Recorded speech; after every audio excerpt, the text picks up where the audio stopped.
What if I told you that over a century ago, one man looked at factories, telephone operators, and ship captains and asked a question nobody else was asking? What does the human mind actually need to work well? This is the story of how psychology left the laboratory and entered the real world. For decades, psychologists refused to leave their laboratories. They studied the mind with meticulous precision, describing mental experiences, searching for universal laws of consciousness. But here's the fascinating part. While physicists were revolutionizing industry, while chemists were transforming medicine, psychologists stayed in their ivory towers. Hugo Mensterberg saw this as a profound mistake. He argued that the hesitancy which was justified in the beginning would soon become an inexcusable lack of initiative. The time had come, he declared, when theory and practice must support each other. Psychology had matured enough to serve humanity. Mensterberg proposed something revolutionary, placing the psychological experiment systematically at the service of commerce and industry. His book became a blueprint for what we now call industrial organizational psychology.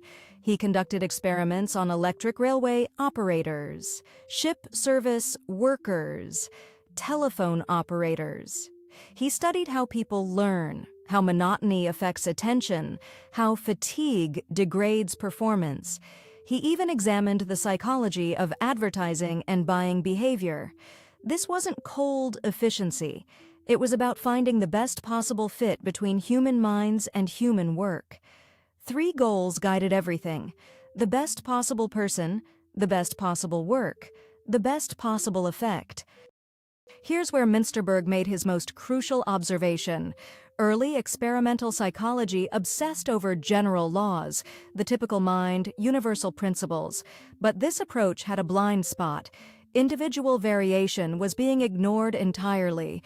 Yet every workplace is filled with unique individuals, each with different strengths, different aptitudes, different ways of processing the world. Mensterberg understood that matching the right person to the right work wasn't just good business. It was humane. It honored the reality that we are not interchangeable parts in a machine. We are complex minds deserving of work that fits who we actually are.